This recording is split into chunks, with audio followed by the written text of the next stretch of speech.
I am in a very small airport in the Philippines on a small island waiting for my connecting flight. And while I'm waiting, I was just reading my emails and I had to chuckle, although I'm ashamed that I did. But I got an email from a gentleman who said, "Mr. J, can you please help me tell my wife if she didn't nag me for so long, I wouldn't have had an extramarital affair." And I've been doing this for so long. It surprises me that people still have this mentality. You know, relationship issues cause breakups.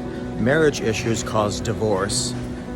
Once somebody decides to have an extramarital affair, commit adultery, go outside the marriage and have secrets, that's on them. That is an insecurity, a weakness, a vulnerability, an opportunity, which is why sometimes when people, after an affair, they'll say, "I'm so sorry, I won't do it again, I won't do it again."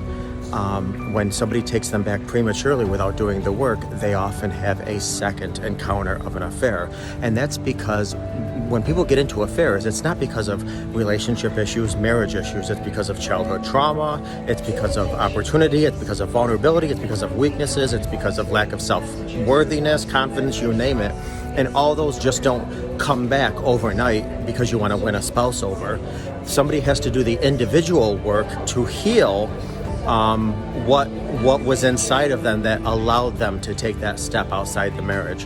So I'm not saying at all that you cannot heal after infidelity. I mean, 80% of relationships do, and they actually are better relationships afterwards.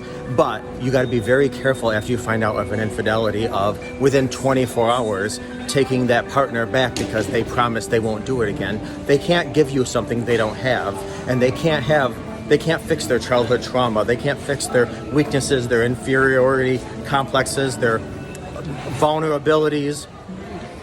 In 24 hours, they have to do some work. Now, after they do some work, and you guys do some work together, because you're going to have to do some work individually and together, then certainly come back together and come back together hardcore and do that hard work to become a wonderful couple in a wonderful relationship. But don't. Somebody will, beg, plead, steal, borrow, do whatever they need to do to win your heart back.